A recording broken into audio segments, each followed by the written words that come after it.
It's a wonderful day here in Texas, and you are definitely going to see my hummingbirds today. So, anyway, welcome to Adulting with Assets, where we focus on learning how to manage money responsibly with confidence, discipline, clarity, and purpose. I'm Lisa Marie, and on this channel, we talk about the money skills school never taught you. But today, this is bigger than even money, because if your mindset isn't right, your habits won't stick. And if your habits don't stick, your future will not change. Most people think their biggest problem with money is money, but it's not. It's the way they think, react, and talk to themselves every day, single day. There's a small book that explains this better than anything I've ever read. It's called The Four Agreements. This book by Don Miguel Ruiz is simple, but don't confuse simple with easy. These agreements, if you actually live them, will change how you make decisions every day. The first agreement, be impeccable with your word. This isn't just about what you say to other people, it's about what you say to yourself. If you consistently tell yourself, I'm bad with money, I'll never get ahead, this is too hard, you will prove yourself right. Being impeccable with your word means you stop speaking against your own future. You start saying, I'm learning, I'm getting better, I keep my commitments. This is where financial discipline begins. Agreement number 2, don't take anything personally. This one is powerful. People often spend money to impress others, to keep up, to feel accepted. But here's the truth. What other people think is based on their life, not yours.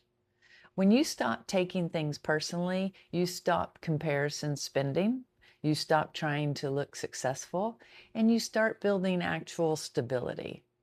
This is where peace and financial clarity start.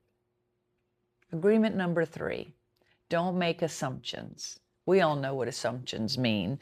And it's funny, I have a granddaughter and she says, no, I don't know what it means. And then I'm like, ugh, I had to tell her at that point. But assumptions do make an ass out of you and me. But this one costs people a lot of money. I think I'm doing okay. I don't think I spend that much. No, you have to know your numbers. When I first started paying attention to where my money was going, I told myself, I have a budget, I know my numbers. But here's what I learned the hard way. If you only look at your budget once and you don't do the work beforehand, that budget isn't worth the paper it's written on. Because a budget isn't something you create once. It's something you understand, adjust, and stay connected to. Like we talked about last week, there is something incredibly freeing about touching, seeing, and feeling your money and truly understanding where it's going. And let me say this clearly. A budget is not a bad word. It's a tool that allows you to know your numbers.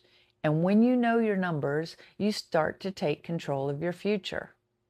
Assumptions create confusion. Clarity creates control. When you stop assuming, you track your spending, you understand your habits, and you make intentional decisions. You know where your money is going. This is where your financial life starts to change. Agreement number 4, always do your best. Not perfect, but your best. Some days your best is strong. Some days your best is just not quitting. But when you always do your best, you stop the guilt cycle. You stay consistent. You build trust with yourself. And consistency is what builds wealth, not intensity. These 4 principles affect everything: your relationship, career decisions, confidence, mental health, financial behavior, how you handle setbacks. And when you apply them consistently, you become calmer, clearer, and harder to destabilize. The habits that build a strong life are the same habits that build lasting wealth. Final takeaway. You can't control other people. You can't control the economy or unexpected events or past mistakes, but you can control how you think, speak, and respond. One of my favorite quotes by Tony Robbins is, "Your past does not equal your future." And that's where real freedom begins. So let's connect all this. Your words shape your mindset. Your mindset shapes your decisions. Your decisions shape your habits. And your habits, they build your financial future. That's why I recommend this book. I hope you enjoy it. Take what fits, leave the rest, and if something here helps you avoid even one hard lesson, it was worth it. That's Adulting with Assets, and I'm really glad you're here. Remember, wealth isn't built in moments, it's built in habits. I'll see you next week. And don't forget, your future is watching.